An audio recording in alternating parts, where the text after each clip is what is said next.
नमस्कार. तुम्ही बघताय आपलं नाशिक. मी आहे रुचा, जी तुमच्यासाठी घेऊन आली आहे आयुर्वेदावर बोलू काही. आणि आजचाही खूप खास टॉपिक आहे. आता लवकरच श्रावणाला सुरुवात होणार आहे, पण श्रावणाच्या आधी आपल्या सगळ्यांच्या घरी कांदे नवमीची पार्टी असते. येस, कांदे नवमीची पार्टी म्हणजे त्या दिवशी आई आपली मस्तपैकी गरमागरम भजे करत असते आणि कांद्याची थालपीठं असतात, कांद्याची भाजी, कांद्याचंच सगळं असतं. कारण एकच असतं की कांदे घरातले संपवायचे आणि उद्यापासून चातुर्मास सुरू होणार आहे, म्हणजे कांदे, बटाटे, वांगे सगळे वातुळ पदार्थ बंद. पण असं नेमकी का? हेच आजच्या एपिसोडमध्ये आपण जाणून घेणार आहोत. आणि या खास विषयावर मार्गदर्शन करण्यासाठी आपल्या सोबत आहेत नाशिकचे सुप्रसिद्ध वैद्य विक्रांत जाधव सर. नमस्कार सर. याही आठवड्यामध्ये तुमचं खूप खूप स्वागत आहे. आणि चमचमीत मागच्या वेळा तर तुम्ही खूप छान म्हणजे आमचं खूप टेन्शन मोकळं केलं होतं की भजी तुम्ही खाऊ शकता, कारण की त्याच्याबरोबर मिरची जी आहे ती एक वेगळं काम करते. फक्त भज्यांनंतर तुम्हाला जेवण करायचं नाही किंवा पाणी प्यायचं नाही, बरोबर ना सर? पण आता कांदे नवमीला आम्ही पुन्हा एकदा कांद्यांचा आस्वाद घेणार आहे. कांदा भजी खाणार आहे, कांद्याची थालपीठं, सगळं काही कांद्याचं असतं. पण मला ना हे कांदे नवमीचं मागचं प्रयोजन नीटचं कळलेलं नाहीये की त्या दिवशी एवढे कांदे का खायचे असतात. मुळात म्हणजे कांदा हा जो आहे ज्याला पलांडू म्हणतात. पलांडू? हा, संस्कृतमध्ये त्याला पलांडू म्हणतात. पलांडू अच्छा. स्वरस म्हणजे कांदा हा मुळातच गुणधर्माने थंड आहे. थंड आहे? हा, अच्छा. म्हणूनच उन्हाळ्यामध्ये कांदा डोक्यावर ठेवण्याची प्रथा आहे. हा, तो थंड आहे. तो कांदा थंड असल्या कारणाने ज्यावेळेला उन्हाळ्यामध्ये कांदा थंड, पण तो अग्नी प्रदीप्त करणार आहे, उत्तेजना देणार आहे. लक्षात घ्या, उन्हाळ्यामध्ये ज्या वेळेला सगळे पेशी शिथिल होतात त्याला उत्तेजना देण्यासाठी कांदा. आणि त्याशिवाय कांद्याला विशेष महत्त्व आहे. कांद्याला विशेष महत्त्व एशियन कंट्रीजमध्ये आपण म्हणू की ज्या वेळेला कांद्याचा वापर प्रत्येक ठिकाणी केलेला आहे. आणि कांद्याचं लक्षात घ्या, कांद्याची शीतगुण हा ज्या ज्या वेळेला भारतीय संस्कृतीमध्ये ज्या ज्या ठिकाणी काळा मसाला वापरला जातो, ज्या ज्या ठिकाणी चमचमीत पदार्थ वापरले जातात त्यावेळेला कांदा खाण्याची प्रथा आहे नुसती.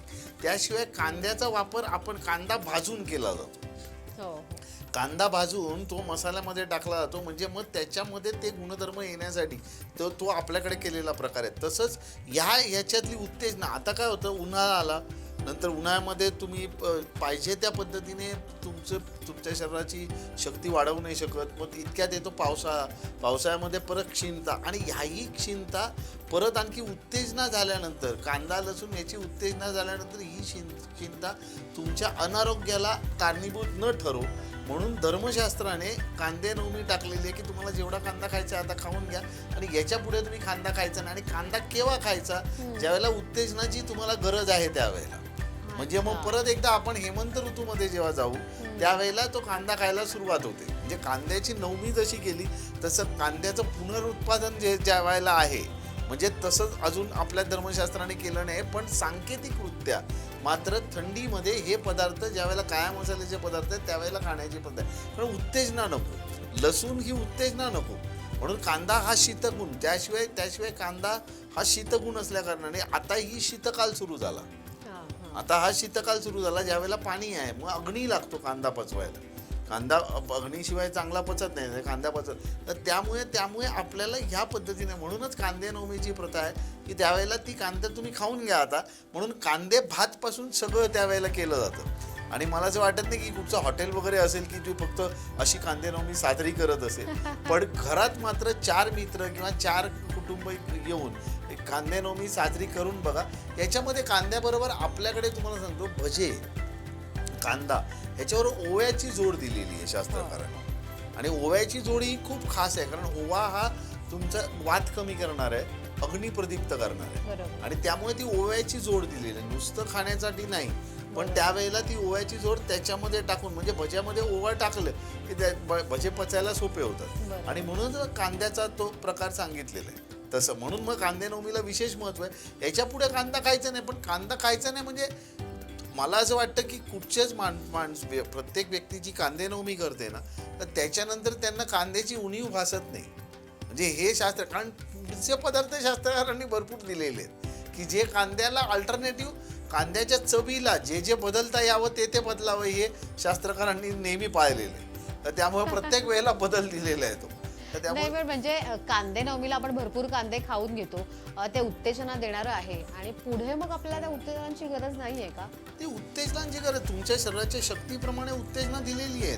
अच्छा. मग पुढे पुढे येणारा श्रावण आहे. हा. समजा आषाढ आहे, आषाढामध्ये त्या कांदेनवमी झाल्यानंतर हळूहळू कांदा बंद करून त्याच्यानंतर तुम्हाला श्रावणाचे पदार्थ आले. मग श्रावणाचे पदार्थ उत्तेजना देणारे वेगळे पदार्थ आहेत.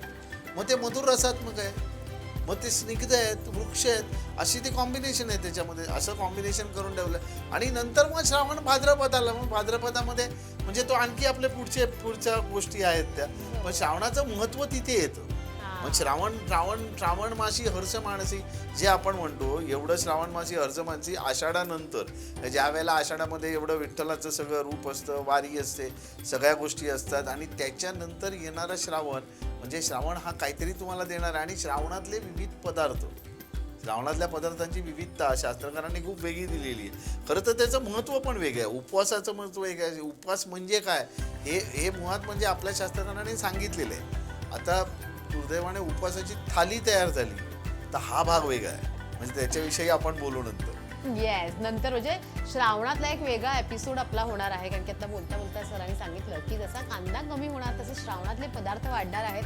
म्हणजे तुमच्या बोलण्यावरनं मला असं वाटतं की भरपूर पदार्थ आहेत जे आपण श्रावणात खाणार आहे आणि त्याचं काहीतरी गुणधर्म आहे, वैशिष्ट्य आहे. क्या बात आहे. या पुढच्या गप्पा आपण कंटिन्यू करणार आहोत, पण त्यापूर्वी घेऊयात एक छोटासा ब्रेक. बघत रहा आपलं नाशिक.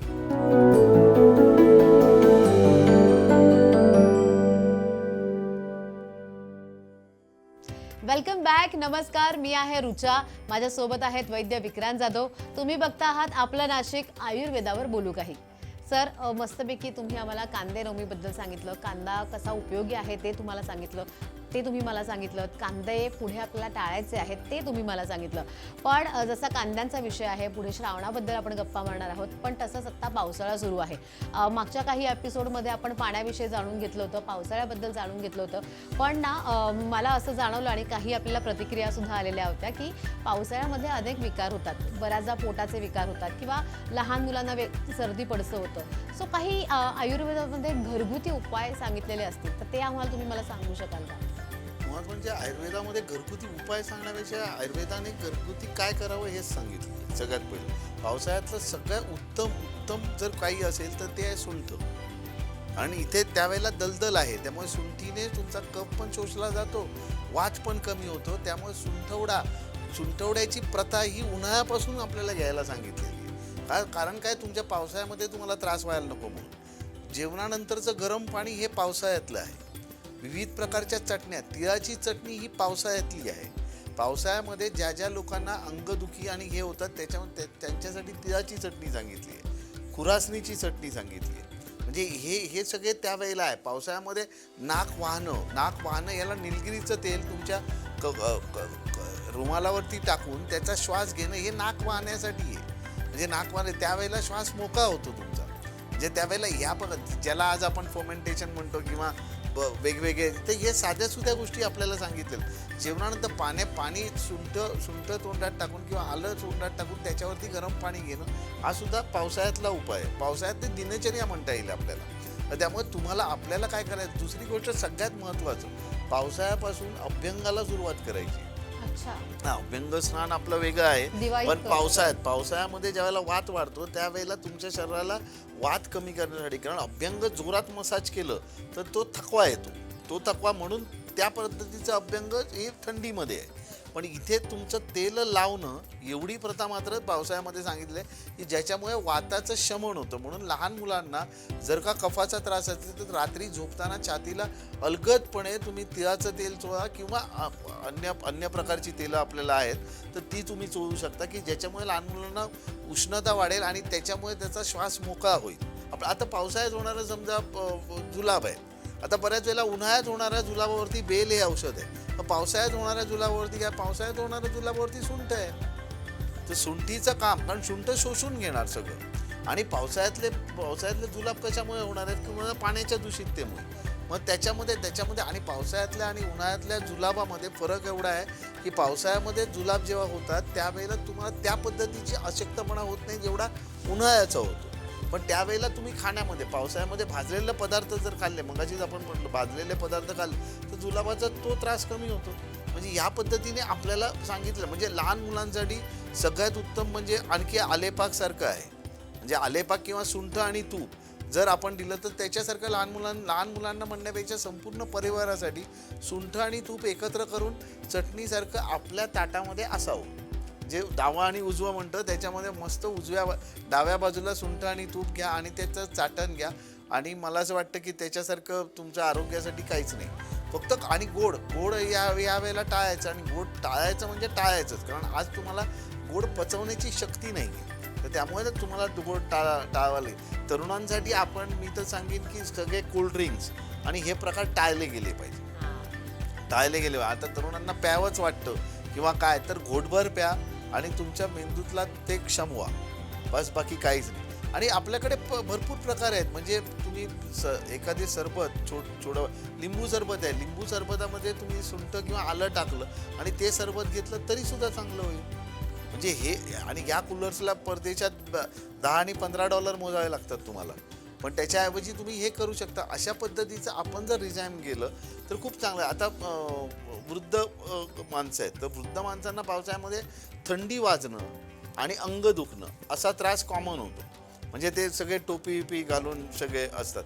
तर यांच्यासाठी तिळाच्या तेलाचं अभ्यंग किंवा तिळाचं तेल लावणं छातीला आणि सांध्यांना, याच्यासारखं काहीच नाही. म्हणजे अशा पद्धतीने प्रत्येक माणसाने स्वतःचं केलं तर खूप चांगलं होईल.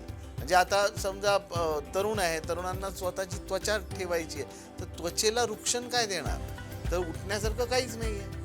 उठणं किंवा स्क्रबर आपण जे म्हणतो, ते स्क्रबरने तुम्ही घेतलं तर त्वचा तुमची पावसाळ्यामध्ये चांगली तुकतुकीत राहील. त्याच्यामध्ये जर तुम्ही दूध टाकलं तर आणखी छान राहील. म्हणजे अशा पद्धतीचं जर आपण आचरण केलं तर मला असं वाटतं पावसाळ्याचा आनंद आणखी आपल्याला घेता येईल. तसं म्हणजे आपण म्हणतो की आपल्या जिभेचे चोचले आहेत, पण तसं काही नाही आहे. शास्त्रानेच आपल्याला सांगितलेलं आहे की तुम्ही जेवणामध्ये एवढ्या सगळ्या गोष्टी ठेवा, म्हणजे तुमचं आरोग्य चांगलं राहील, तुमची तब्येत चांगली राहील.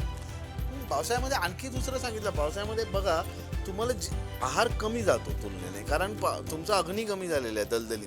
आणि ही सुरुवात करून ठेवलेली आहे आषाढाने तुमचं अग्नी कमी करून नंतर पुढचा येणारा जो सण आहे त्याच्यावरती आणखी तुम्हाला लंघनाचं दिलंय की तिथे परत आरोग्याचं करेक्शन दिलंय.